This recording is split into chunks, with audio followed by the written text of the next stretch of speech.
A toddler found a German shepherd trapped in mud. What happened next left everyone in tears. What you're about to listen to isn't just a story. It's a life-changing moment that shows how the purest hearts can find each other in the darkest times. If you think you've seen emotional rescues before, this one will leave you completely speechless. Like, share, and leave a comment telling us where you're watching from. You'll want your friends to experience this incredible journey too. The morning started like any other in the small town of Pinecrest, nestled between rolling hills and an old-growth forest. It was the kind of place where everybody knew each other, where children could play freely without their parents constantly worrying. The biggest excitement was usually the annual fall festival or the occasional deer wandering into someone's garden. For Lena Morgan, mornings followed a simple routine. Wake up at 6:30, prepare breakfast, pack snacks, and get her 3-year-old son, Emmer, ready for their morning walk. It was the one activity that seemed to bring the child true joy. Unlike other children his age, Emmer didn't babble or call her Mama. He didn't point at birds and name their colors or ask, why, 100 times a day. Emmer was nonverbal, a condition the doctors still couldn't fully explain despite countless tests and specialist visits. Ready for our adventure, little explorer? Lena asked, kneeling down to zip up Emmer's blue jacket. The boy's eyes lit up, and he flapped his hands excitedly, his way of saying yes. Though he never spoke, Emmer's eyes told entire stories. They were remarkable, different colors that changed in the light, one blue, one almost amber, set in a face with cheeks that dimpled when he smiled. Lena slipped her phone into her pocket, grabbed a water bottle and snacks, and took Emmer's small hand in hers. They stepped outside into the crisp autumn air, leaves crunching beneath their feet. Though their house sat on the outskirts of Pinecrest, the walking trail they frequented was just a 5-minute walk away. It curved through meadows before disappearing into the old forest that locals simply called the woods. Look at those clouds. Emergency looks like rain later. Lena pointed at the sky, where gray clouds were gathering in the distance. We'll just do a short walk today. Emmer nodded, squeezing her hand as they made their way to the trail. The recent rainfall had left the path muddy in some areas, but it was nothing they weren't used to. Lena had dressed them both in waterproof boots for exactly this reason. The trail started at the edge of a meadow where wildflowers still stubbornly bloomed despite the cooler temperatures. Emmer stooped occasionally to pick dandelions and offer them to his mother with a solemn expression that always made her heart swell. These little gestures were how he communicated his love, and Lena treasured each one. They walked for about 20 minutes, Lena pointing out squirrels and birds to Emmer, who watched everything with his intense, mismatched eyes. They reached a fork in the trail where it split, one path continuing through the open meadow, the other heading into the denser tree line of the woods. Meadow today, right, buddy? It looks like it might rain soon. Lena gently tugged Emmer toward the open path, but he pulled back, pointing insistently toward the woods. You want to go that way? Just for a little bit, then. Lena checked her watch. They had time for a short detour before the weather turned. The wooded path was Emmer's favorite anyway, with its canopy of leaves that turned walking into an exploration beneath a cathedral of gold and red this time of year. The trail narrowed as they entered the woods, and the sounds changed. Fewer bird calls, more rustling leaves, and the occasional snap of twigs as small animals scurried away. Emmer seemed particularly focused today, walking with purpose rather than stopping to examine every interesting rock or stick as he usually did. About 10 minutes into the wooded trail, they came to a small clearing where a fallen log made a perfect bench. Let's have a quick snack here, Lena suggested, reaching into her backpack for the apple slices and crackers she'd packed. Emmer shook his head, tugging on her sleeve and pointing further down the path. What's got you so excited today? Lena asked, smiling at his eagerness. Okay, we can keep going a bit longer. She pulled out her phone to check the time and noticed she had a text from work, a small community library where she managed the children's reading program. As she scrolled through the message about schedule changes, Emmer's hand slipped from hers. Just a second, baby, she murmured, quickly typing a response with her thumbs. The message sent with a soft ping, and she looked up. Okay, now we can. But Emmer wasn't beside her anymore. Lena's heart skipped a beat. Emmer. She turned in a circle, scanning the surrounding trees. Emmer. No answer came, of course. But usually, he stayed within sight. She took a few quick steps down the path, calling his name louder, fighting the panic that threatened to rise in her chest. He couldn't have gone far in just a few seconds. 20 feet ahead, she spotted his blue jacket through the trees, off the main path. Relief flooded through her, followed immediately by frustration. "Emma Morgan, you know better than to walk away from Mommy." She hurried toward him, pushing through a tangle of bare branches. The ground became softer underfoot, muddier from a nearby stream that fed into the marsh at the edge of the woods. Emmer stood motionless, his back to her, staring down at something. "You scared me, baby.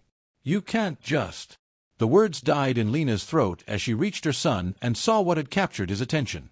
There, half submerged in thick, dark mud, lay a large dog, a German shepherd. Its once beautiful coat was matted with mud and what looked horribly like dried blood. One of its legs was twisted at an unnatural angle, and it was so still that Lena's first thought was that it was dead. But then she saw the shallow rise and fall of its rib cage and heard a faint, pitiful whine. "Oh my God!" she breathed, instinctively pulling Emmer back. "Don't touch it, sweetie. It could be dangerous." But Emmer twisted out of her grasp, dropping to his knees beside the dog. Before Lena could stop him, he reached out with one small hand and gently touched the animal's muddy head. The dog's eyes opened slowly. Amber eyes filled with pain but lacking any aggression. Instead, they held a quiet resignation that was somehow worse. This was an animal that had given up hope. Lena knelt carefully beside her son, keeping one protective arm around him. "How did you hear it?" she whispered, more to herself than to Emmer. The dog was making almost no sound now, just shallow breaths. Emmer looked at her, then back at the dog, his face twisted with an emotion Lena rarely saw there, distress. He made an urgent gesture with his hands, pushing at the mud around the dog. "You want to help it?" Lena asked, her voice soft with uncertainty. She had always been wary of strange dogs, especially large ones like this. But there was something about this animal's eyes, a silent pleading that touched her. Lena assessed the situation, her heart pounding as she looked at the injured dog. The German shepherd was in terrible shape, not just injured but emaciated. Its ribs were visible even through the mud-caked fur. Beyond the leg that was clearly broken, there appeared to be something wrapped around its body, some kind of wire that had cut into its flesh. "Oh, you poor thing," she whispered, her fear giving way to compassion. "What happened to you?" Emmer was already trying to scoop away the mud with his small hands, his movements becoming increasingly frantic. Lena gently pulled him back. "Wait, baby. If we do this wrong, we could hurt it more." She assessed the situation, feeling the first drops of rain begin to fall through the canopy above. The dog was stuck in what appeared to be a bog-like area off the main trail. The ground was treacherous. She could feel her own boots sinking slightly. The animal must have wandered in and been too weak to pull itself out, becoming more trapped with each desperate struggle. The wire wrapped around it was even more concerning. It looked like barbed wire, the kind used in some of the old farm fences outside town. How had the dog gotten so tangled in it? And how long had it been out here, slowly dying in the cold mud? "We need to get help," Lena said, reaching for her phone. But as she pulled it out, her heart sank. No service. Not unusual for this part of the woods. They were at least 15 minutes from the trailhead, and with the rain starting, conditions would only worsen. She looked at the dog again, calculating its size. It was large, probably 80 pounds when healthy, though it looked closer to 60 now in its starved state. Still, it was far too heavy for her to carry, especially through the muddy terrain. Emmer tugged at her sleeve, his eyes pleading. He made a scooping motion with his hands again, more insistent this time. "You're right," Lena said, making a decision. "We can't just leave it here." Lena carefully worked the backpack under the dog's hindquarters, mindful of the injuries. It was far from ideal, but it was the only option she had. If she could take some of the weight off the dog's broken leg and support its weaker hind end, maybe it could manage to move forward on its own. "Okay, moment of truth," she murmured. "Emmer, stand in front of the dog, just a few steps ahead. See if it will try to follow you." Emmer moved into position, his eyes locked with the dog's. He made a soft clicking sound with his tongue, something Lena had never heard him do before, and held out his hand. To Lena's amazement, the dog responded. It lifted its head, then tried to get its front paws under itself. Lena quickly supported its back end with a makeshift sling, taking as much weight as she could. "That's it. Good dog. Try to walk, just a little." With tremendous effort, the dog managed to stand, wobbling dangerously but staying upright with Lena's support. Its broken leg hung useless, but the other three seemed to function, though barely. Slowly, painfully, they began to make their way back down the trail. Emmer walked backward in front of the dog, continuing to make that strange clicking sound that seemed to encourage it. Lena supported its hindquarters, feeling every tremble that ran through its emaciated frame. The journey that had taken them less than 30 minutes on the way in now stretched into an hour of slow, agonizing progress. The rain soaked them completely, and the temperature continued to drop. Lena's arms burned from the strain, and sweat mixed with rainwater on her face despite the cold. But the dog kept going. Every few minutes, it would stumble, nearly collapsing. But then it would lock eyes with Emma and somehow find the strength to continue. Lena had never seen anything like it, this connection between her silent son and the wounded animal. It was as if they understood each other on a level that transcended words. Finally, mercifully, they reached the trailhead. Lena's old station wagon sat where they had left it, now the only vehicle in the small gravel parking area. The final challenge was getting the dog into the car. "Just a little further," Lena encouraged, her voice hoarse with exhaustion. "You can do it." With a Herculean effort, she managed to help the dog into the back of the station wagon, where she quickly spread an old blanket she kept for picnics. The animal collapsed immediately, its breathing ragged but its eyes still focused on Emmer, who climbed in beside it without hesitation. "Careful, baby," Lena warned. But her son was already settling beside the dog, his small hand resting gently on its mud-caked head. The look of fierce protectiveness on his face both surprised and moved her. Lena closed the back and hurried to the driver's seat, turning the heat on full blast. Her hands shook as she pulled out her phone, now with signal, and searched for the nearest veterinary clinic. There was only one in Pine Crest, on the other side of town. She set the GPS and pulled onto the road, driving as fast as she dared on the wet pavement. In the rearview mirror, she could see Emmer in the back, still stroking the dog's head, his lips moving as if he were talking to it, something she had never seen him do before. The sight brought tears to her eyes, which she quickly blinked away. She needed to focus on driving now. Everything else, the questions, the implications, the overwhelming emotion of what had just happened, would have to wait. The dog's eyes were starting to close, its breathing becoming more shallow. Lena pressed harder on the accelerator, whispering a silent prayer that they wouldn't be too late. That the extraordinary connection she had witnessed between her silent child and this broken animal would have a chance to grow into something more. Because in that moment, watching Emmer with the dog, Lena had glimpsed something she had almost stopped hoping for, a path to her son's world, a bridge across the silence that had separated them since his birth. And she wasn't ready to lose that. Not now. Not when they had fought so hard to save this one precious life. The veterinary clinic sat on the edge of town, a small building with a faded blue awning and a simple sign that read Pine Crest Animal Hospital. Lena pulled into the nearly empty parking lot, the tires of her station wagon splashing through puddles. Her heart pounded against her ribs as she threw the car into park and rushed to open the back. "Hello. Anyone here? We need help," she called out as she struggled to open the clinic door while supporting the dog's weight.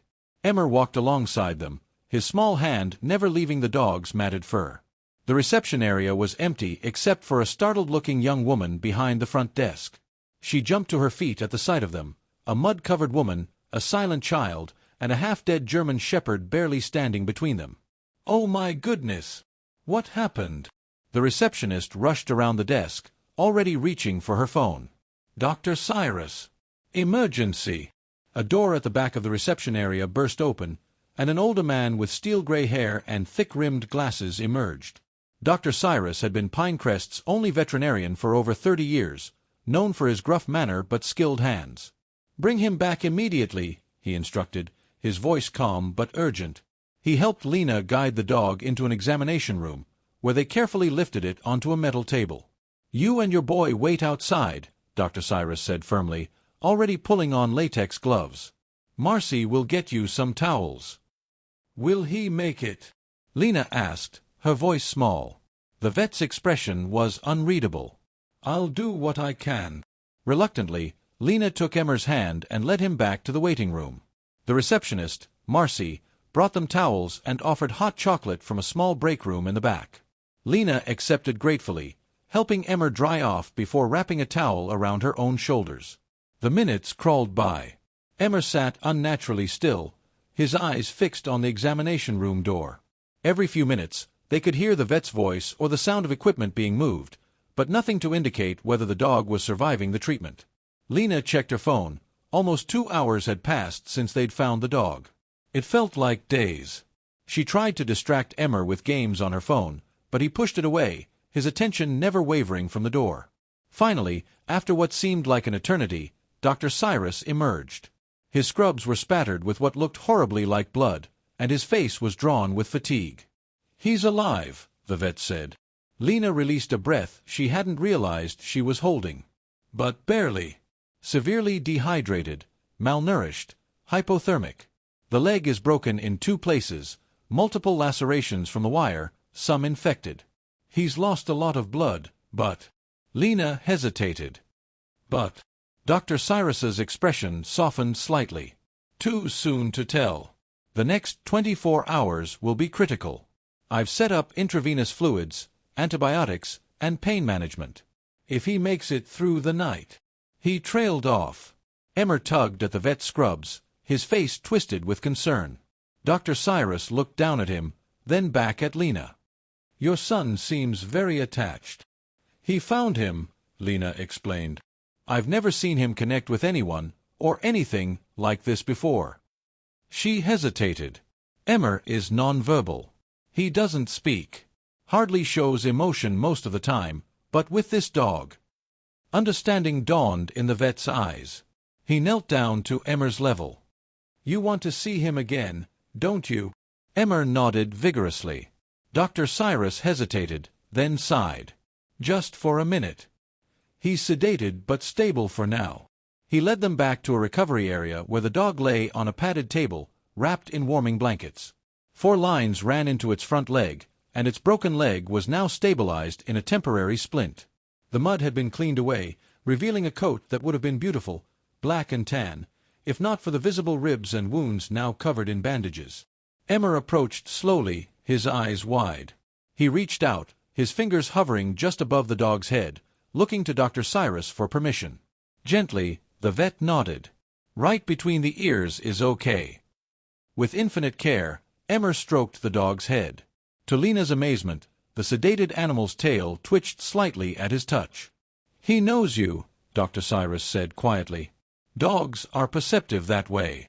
Lena watched, tears blurring her vision. In just a few hours, her world had shifted on its axis. Her quiet, withdrawn son was showing more emotion, more connection than she'd seen in his entire 3 years of life. Is there a collar?" she asked suddenly. "Any ID?" Dr. Cyrus shook his head. "Not that I found. But I had to shave several areas for treatment. Let me check again." He gently lifted the blanket covering the dog's neck and chest. As he carefully turned the animal's head, something glinted in the bright examination lights, a thin metal chain, almost hidden in the fur. "Hold on," the vet murmured, reaching for a pair of scissors. With delicate precision, he cut away a small patch of matted fur, revealing a military-style tag, half embedded in the skin of the dog's neck. Years of experience allowed him to work around it, cleaning the area and carefully extracting the tag from the inflamed flesh. "This is unusual," he said, frowning as he held up the small metal disc. "Not your standard pet ID." Lena leaned closer. The tag was unlike anything she'd seen before, made of what looked like stainless steel, with a name and a series of numbers and letters engraved in a precise font. "Roven." She read aloud, confused. "Roven." The other markings meant nothing to her, a series of letters and numbers that resembled a military code. At the sound of the name, the sedated dog's ears twitched slightly. "Well, Roven has been through hell," Dr. Cyrus said, his professional demeanor returning. "He needs intensive care, and there will be significant expenses. We should discuss." "I'll cover it," Lena said without hesitation. "Whatever he needs." The vet studied her face. "This won't be cheap, Ms. Morgan." Lena straightened her shoulders. "I understand." But my son found him for a reason. We're not giving up on him now. Dr. Cyrus nodded slowly. Very well. I'll keep him here tonight for observation. You should take your boy home, get him warm and dry. Come back tomorrow morning, and we'll see where things stand. Lena glanced at Emma, who showed no signs of wanting to leave. Come on, sweetie. Rowan needs to rest now. We'll come see him first thing tomorrow. To her surprise, Emma nodded, giving the dog one final, gentle pat before taking her hand. As they turned to leave, Dr. Cyrus called after them. Miss Morgan, this tag, it's military grade. Someone went to a lot of trouble to mark this dog. You might want to check if anyone's reported a missing German Shepherd. Lena nodded. But something in her already knew.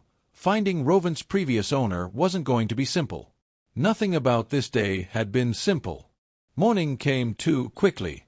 Lena woke to find Emmer already up, dressed in mismatched clothes he'd chosen himself, standing patiently by the front door. His message was clear.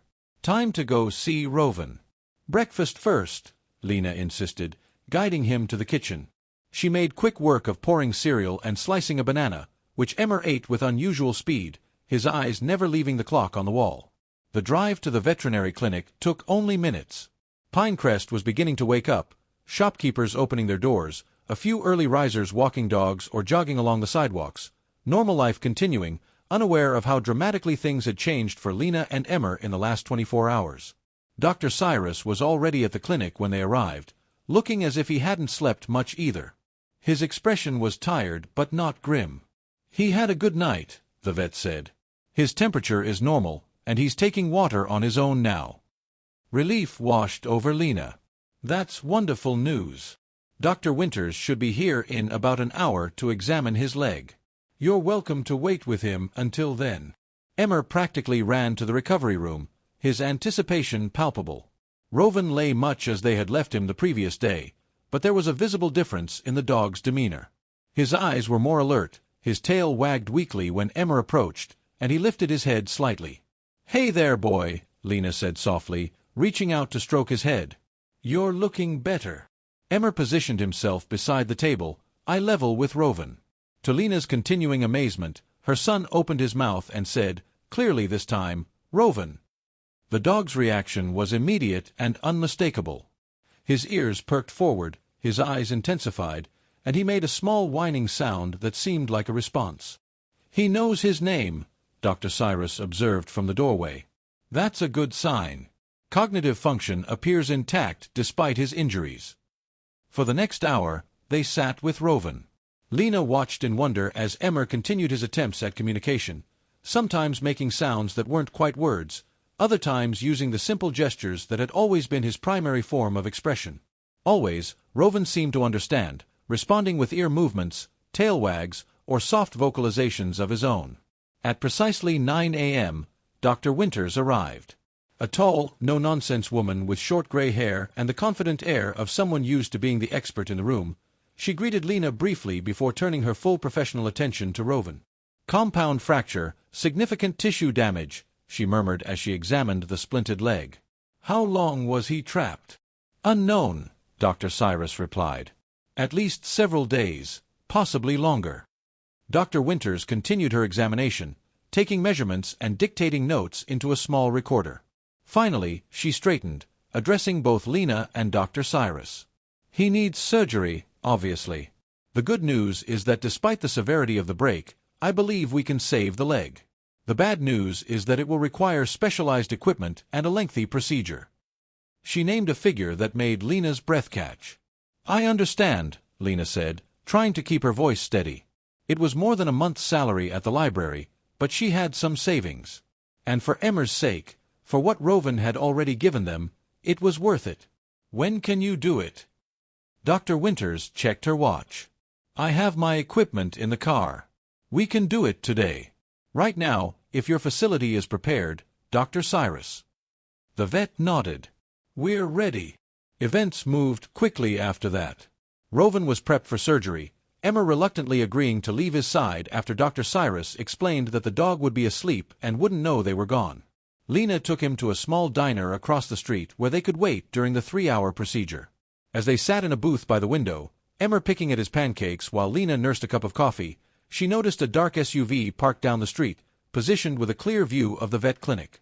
A chill ran down her spine. Someone was watching. Her instinct was to grab Emmer and run, but Rovan was in surgery. They couldn't leave him. Instead, she pulled out her phone and took a discreet photo of the SUV, capturing its license plate. Then she called Dr. Cyrus. "The man who was asking questions," she said when he answered. "I think he's watching the clinic right now." Dark SUV across the street. There was a pause. "Stay where you are," Dr. Cyrus said finally.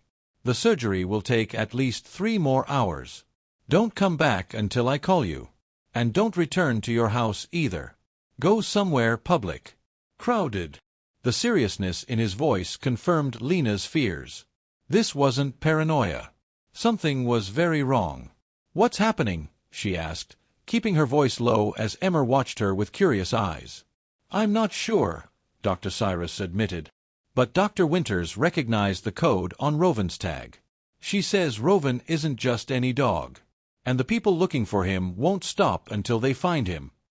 The words hung in the air, heavy with implications Lena wasn't sure she fully understood.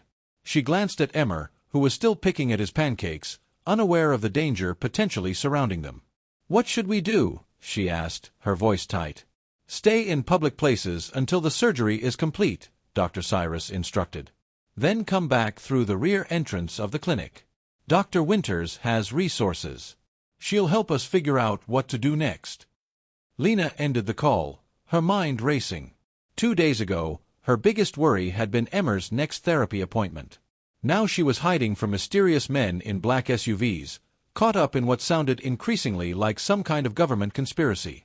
She forced a smile for emergency. "Sweetie, change of plans. Rovan's going to be in surgery for a while longer. How about we go to the library and read some books?" The library was safe, public, familiar, with multiple exits, and Mrs. Abbray, who would help them if needed. Emmer nodded, though his eyes kept drifting toward the window, toward the vet clinic, where Rovan lay unconscious on an operating table. They paid for breakfast and left through the diner's side door, Lena keeping Emmer close as they walked quickly down the block, away from the direction of the suspicious SUV. She wasn't sure where all of this was leading, but she knew one thing with absolute certainty. She wasn't going to let anyone take Rovan away.